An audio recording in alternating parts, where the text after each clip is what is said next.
Bakit kailangan tiklop ng paulit-ulit? Di ba pwede pagsama-samahin mo na lang? Para kang tanga eh.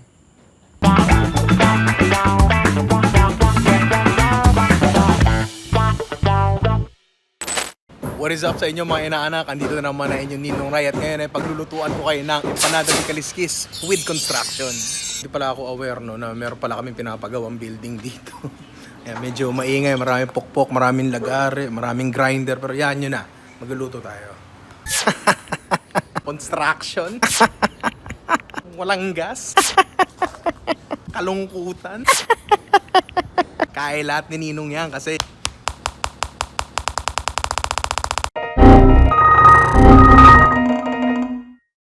sakit ang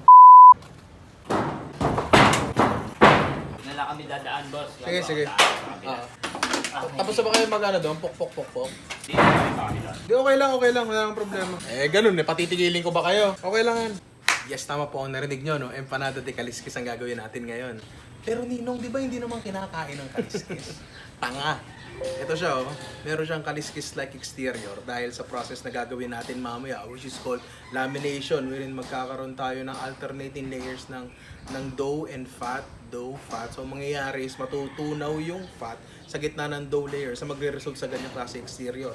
Hindi siya nalalayo sa proseso ng croissant, sa proseso ng pag-pastry, sa proseso ng otap, tsaka ng traditional ensaymada, no? So, gagawin natin siya. Simulan natin ngayon. So, dahil medyo feeling fancy ang Ninong mo, no? Tatlong klaseng palaman ang gagawin natin ngayon para sa ating empanada de Kaliskis. Magsisimula tayo ngayon sa pork barbecue, para Tim Ho Wan style, no? Hindi ko naman sinasabing ganun kasarap, pero pipilitin natin lumapit doon. Marami nang hihingi ng exact recipe. Kaya dito, lagay natin dito. Post nyo na lang, kopyahin nyo, bahala kayo. Pero tulad ng sinabi ko dati, si Ninong hindi yan nagsusukat. Lahat ng quantities na isinulat ko dyan, puro tansya pa rin yan. So pag yan, hindi masarap, hindi ko kasalanan yan ha, kasalanan mo pa rin yan. Siyempre, i-adjust mo according to your preference, di ba? Side note lang sa mga bagong nagluluto dyan, no, tungkol sa recipe. Ang recipe ay hindi yan nakaukit sa bato ha. Hindi yan sinusunod hanggang sa huling gramo at huling patak, no. Kasi halimbawa na lang may mga recipes na sabi niya na medium heat, medium fire. Ano yung medium heat? Ano yung medium fire? Paano mo mako-quantify yun? Paano mo mako-quantify na medium heat yung kalan mo, di ba? So, kung yun, hindi mo kayang sundin to the dot, bakit mo susundin yung rest of the recipe, di ba? Ano yung pinch of salt? Ano yung a dash of pepper? Ano yung to taste? So kung hindi mo kayang i-quantify lahat ng yan, walang sense na sundin mo lahat ng recipe. Kasi at the end of the recipe, i-adjust mo pa rin yun sa lasa mo, di ba? Hindi ko sinasabing walang kwenta ang recipe. Ang sinasabi ko, gawin mo lang tong guide. Huwag mong itaya ang buhay mo dito, no? Mas kailangang maintindihan ang techniques kesa dun sa exact recipe. Kasi pag recipe ang inaral mo, hindi ka uunlad. Pero syempre, ibang usapan pagka baking, no? Tsaka na natin itatakil yung mga ganyang bagay. Pero ngayon, so maintindihan nyo na ang recipe hindi yan nakaukit sa bato ha. Ikaw pa rin ang magdidikta niyan. Ikaw na nagluluto at yung pamilya mo o kung sino mang pakakainin mo. So magsisimula na tayo sa pork, no? Kailangan lang natin siyang tanggalan ng balat at hiwain into cubes. Putulin muna natin sa gitna.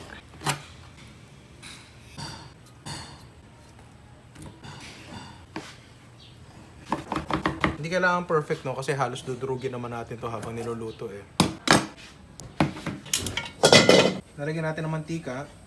Baguio oil, baka naman. Kapag mainit na mantika mo, syempre kailangan mo na igisa ang ating pork.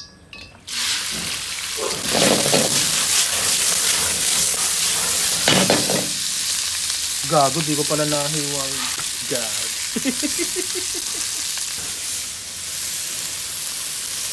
Pwede na siguro yan. Ngayon, lalagyan na natin ng tubig. Toyo. Oyster sauce. Hoisin sauce. Char siu sauce. SM Bonus Premium Raw Brown Sugar. Henry C, baka naman. Luin lang ng konti.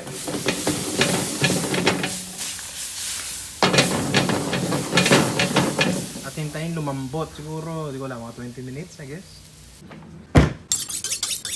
Okay, so sisimulan na natin ang ating pangalawang palamang, which is parang chicken curry lang siya. Magsisimula yun sa pagdidebo ng ating quarter leg. Pag magdidebo kayo ng quarter leg nyo, pili kayo ng malaki. Maganda sa palengke kayo bumili kasi usually yung mga nasa grocery maliliit eh.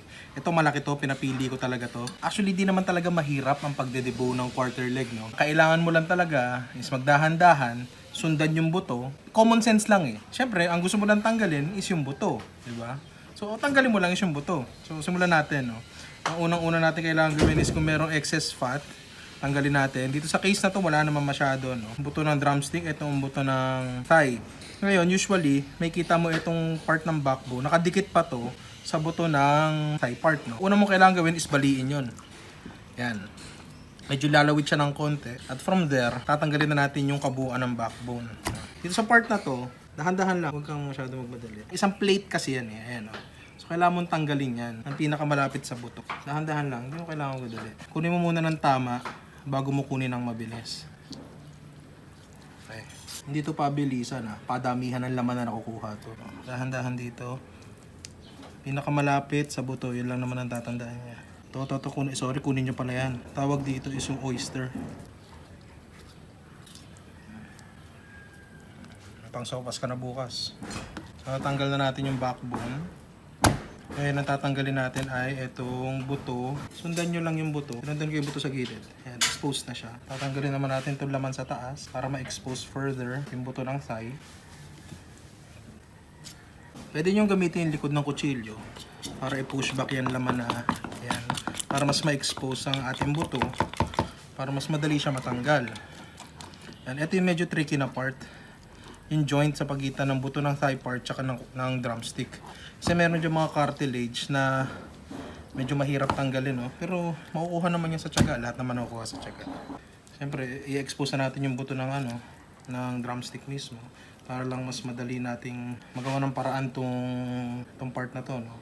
And again, tatrato nyo lang siya na parang buto, cut around it, pinakamalapit sa kanya. And kung may maiwan naman konting cartilage, wala naman siguro problema doon. Yung iba nga gusto pa yan.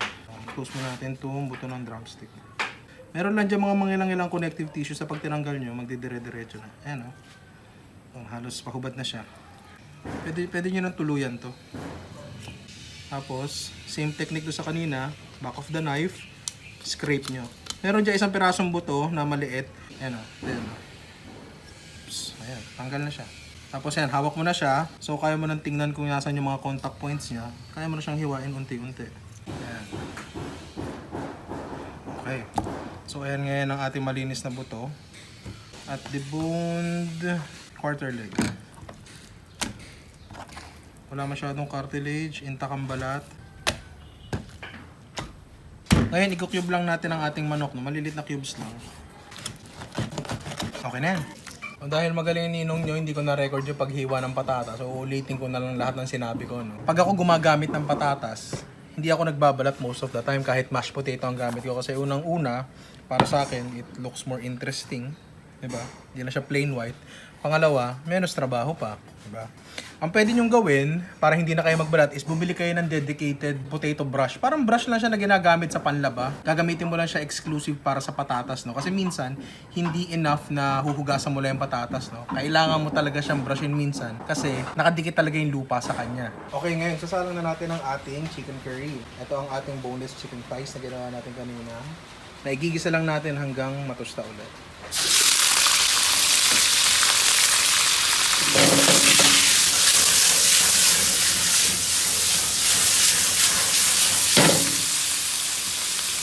Okay, pag medyo tostado na ang ating manok, pwede natin ilagay ang ating patatas.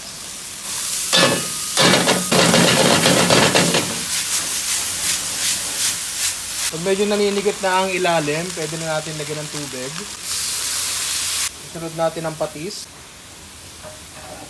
ang curry powder, at ang gata powder. Ang ating last na palaman ay siyempre puro gulay. Isimula tayo sa pag-rehydrate ng ating mga mushrooms. Usually pinakukuluan ko to, pero actually pwede naman talaga itong babaran lang na mainit na tubig. Philips, baka naman. Ngayong hydrated na at malamig na ang ating mushroom, pwede na natin silang chapin kasama ng ating repolyo, sibuyas, celery, bawang, at carrots.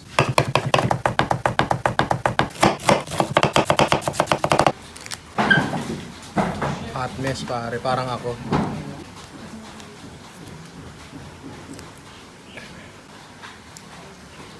May band-aid na, tuloy!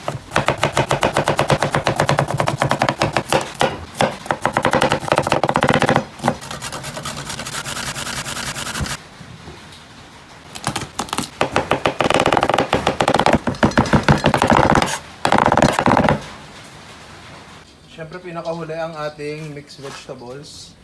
Halo-halo lang yan, lahat ng gulay, nandiyan na pati yung mushrooms nandiyan sa ilalim. Gigisa lang natin yan, diniglahan ng salt, pepper, tapos palalaputan ng cornstarch para lang may katawan.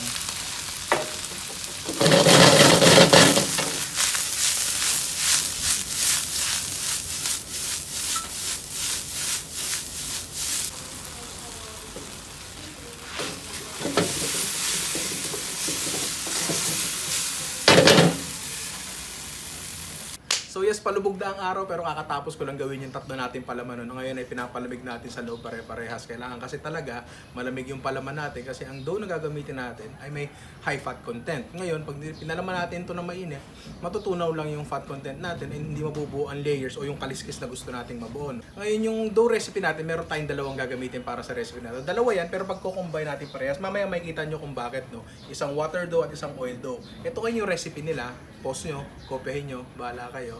Tapos, ang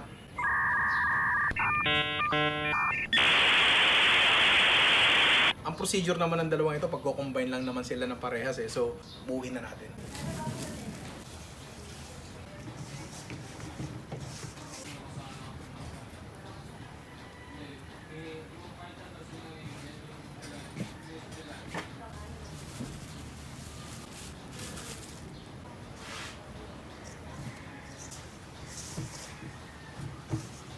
Dahil hindi tayo handa, wala pala tayong rolling pin, no?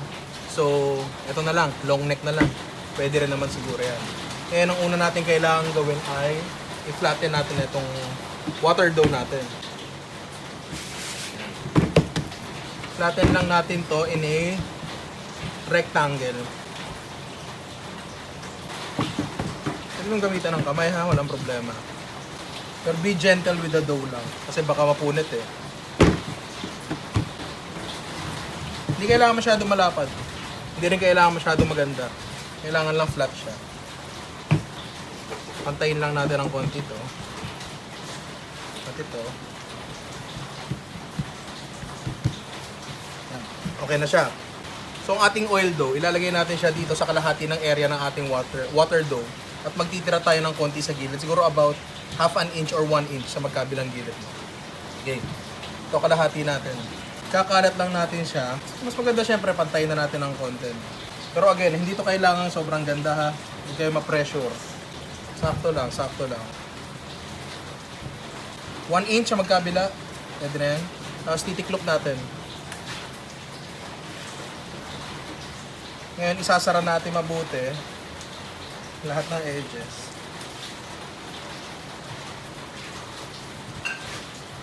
At ibabalik natin siya sa rough rectangular shape. Ngayon, dahil uneven yung laman niya sa loob, magkakaroon ng air bubbles yan. So, mas maganda kung bubutasin natin. Butas na. Para lumabas yung hangin. Okay. So, okay na to. Okay na yan. Basta wala naka-expose na oil dough. Okay na yan. Okay. Ngayon, kailangan natin siyang flatten ulit na mas malapad na rectangle. Bote. Dahan-dahan ha. Kailangan walang tumagas na oil dough. I-maintain pa rin natin ang ating rough rectangle. Ha? Okay na yan. Dapat to walang harina. Titiklopin natin siya. Ito 3.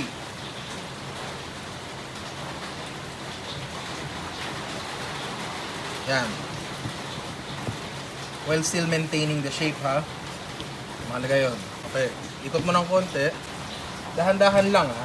Kasi kapag hindi dahan-dahan niya, maaaring tumagas yung oil dough natin. And ayaw natin mangyari yun syempre. Check sa ilalim kung naninikit. Hindi. Sa kabila. Hindi. Maintain the shape. Flatten pa. Ngayon gawin uli natin yon. Tiklop uli natin. Okay. Maintain the shape. Lagi maintain the shape. Okay.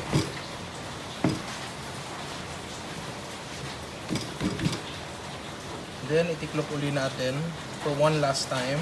Ito, ipa-flatten na natin siya ng malapad na malapad. Hindi naman sobra. Okay. So, yan na siya. Thin layer lang ng tubig kasi kailangan natin siya magdikit-dikit. Ngayon, gently, kailangan natin siya i-rolyo. Dahan-dahan. Kailangan pantay, ha? Kailangan mahigpit ang pagkakarolyo natin. Oo, empanada pa rin ang ginagawa natin, kaya mag-alala. Maintain the shape. Yung higpit, importante yon. Ngayon, pwede nyo i-adjust yung thickness. Yan. After nyan, kailangan natin siyang i-rest for siguro 30 minutes ulit. Balikan natin mamaya. So yes, after 30 minutes of resting, ito na ngayon siya, no? Mas firm na siya to the touch, hindi siya nagmamantika. So ngayon, dito natin malalaman kung nag-form ba yung layers sa pinaghirapan natin kanina, no? So ito muna, tingnan natin kung talaga bang nag-form ang ating layers. Pag to nag-form, kita to agad dito. Okay. Yan. Kitang-kita nyo yung layers ng ating oil dough and water dough, no? So, yes. Tagumpay tayo sa pag-create ng layers. So, ngayon, gawa na tayong panada. Kailangan lang natin siyang putol-putulin sa ganyang kalaki.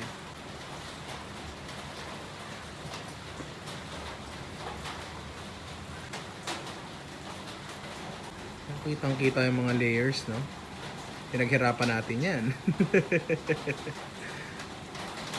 So ngayon, ang kailangan natin gawin is kailangan natin i-flatten lahat to isa-isa. So ang gagawin lang natin ay gigitna muna natin siya. Etong gitna na to, para tilihin nyo siyang nasa gitna, ha. Tapos, i-flour nyo yung work area nyo. Huwag naman sobrang dami, no. Then start to flatten it. Siyempre kailangan nyo rin palang harinahan yung inyong rolling pin. Dapat hindi masyado mainit kapag ginagawa nyo to. Kaya maganda rin na inabot ako ng gabi. Gently, gently. Dahan-dahan.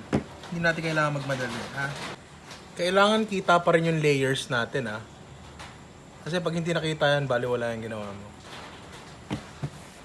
Okay. So, na-flatten na natin lahat ang ating dough. Kung makikita nyo, ayan, no? Kita pa rin natin ang layers, di ba? Nice. So, magsimula na tayo. Malamig na yung mga palaman natin kasi kaninang-kanina pag ginawa yun. Ito yung ating Chinese pork barbecue, Tim Ho Wan style. Papalaman tayo sa gitna and wag masyadong marami, ha? Yung sakto lang. Ito, medyo marami-rami to. Pero hiya mo na. Ititiklop natin. Yung taas muna. Taas. Then gilid. Isasara natin yung mga gilid. Pwede mo lagyan ng tubig. Pwede rin namang hindi na, no? Parang hindi na naman kailangan ng tubig. Although meron ako hinandang tubig dito. Pero parang hindi na naman kailangan. Sara mo lang siya na ganyan. Tapos ngayon, pwede kang mag-decide kung ititrim mo ba siya. Sige, trim natin ng konti. Trim natin ng konti lang. Kasi ayaw naman natin na masyado makapal na crust, di ba? Pwede kang magbasa ng konti. Basahin mo siya.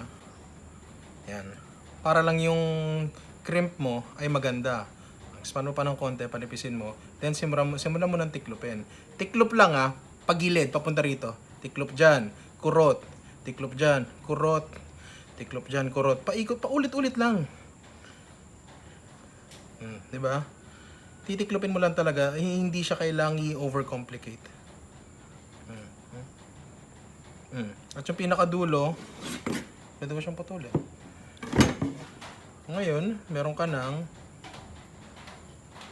empanada. Yes, so tapos na tayong magpalaman. So, tingnan nyo. Ito ang ating end result. Kita pa rin ang ating layers. Ang crimping natin, maayos-ayos naman. Ang laman, okay naman din. Kita-kita nyo rin ang aking lamesa, lifetime. Lifetime, baka naman, di ba? Baka lang, di ba? So ngayon, magpiprito na tayo. Tingnan natin kung anong kalalabasan nito. Tatandaan nyo, pag nagpiprito kayo ng kahit ano, do not overcrowd. Yun lang tatandaan nyo kasi babagsak ang temperature niyan. Simula tayo sa lahat ng piraso, ha? Medyo mainit, bukasan natin. Hindi pwede pa nagpiprito kayo, isa lang ang temperature ng mantika nyo, ha? Laruin nyo ang apoy. Huwag kayong magpalaro sa apoy, ha? And I think, ready na sila. Oh my God, look at that. So, let us examine our empanada. Looks good. Looks good, yes. Kitang-kita natin ang scales, ang kaliskis na gusto nating makuha, no? And hindi siya nagpo-fall apart. Ayan, lalo sa likod, oh. And ito yung dahilan kung bakit gusto ko igitna nyo yung vortex na yun. Kasi, ayan siya. Yan kasi ang weakest point, di ba? Ng empanada. And pag nasa gitna yan, mas maganda siyang tingnan, di ba? buksan natin. Ano kaya pala man ito? Ito lang, hindi ko na alam eh. Pakinggan yung lutong ah.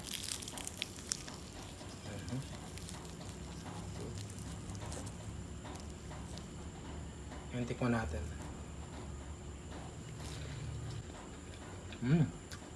Wow. Hindi siya dense, yun yung feeling niya. Hindi siya dense, hindi siya matinapay tulad ng ibang empanada. And sobrang naha-highlight yung feeling. Unang kagat, palaman lahat, no? Negosyohin nyo na to. Siguro kung gagawin ko tong recipe na to ulit, siguro ang improvement sa gagawin ko ay dadagdagan ko ng konting asin yung water dough. And magpe-prepare ako ng some sort of sweet condiment para dito. Kasi dahil medyo oily siya ng konti, no? Kailangan niya ng something to cut through the richness. Siguro konting tamis, konting acid, ganyan. At saka maganda dito sa recipe na to, nakakain mo yung tinapay, yung crust, nakakain mo. Usually nakikita ko sa mga empanada hindi nakakain yung gilid kasi masyadong matinapay. Masyadong dense, parang kumakain ng buong harina talaga. Pero ito, sobrang light niya. Parang wala lang.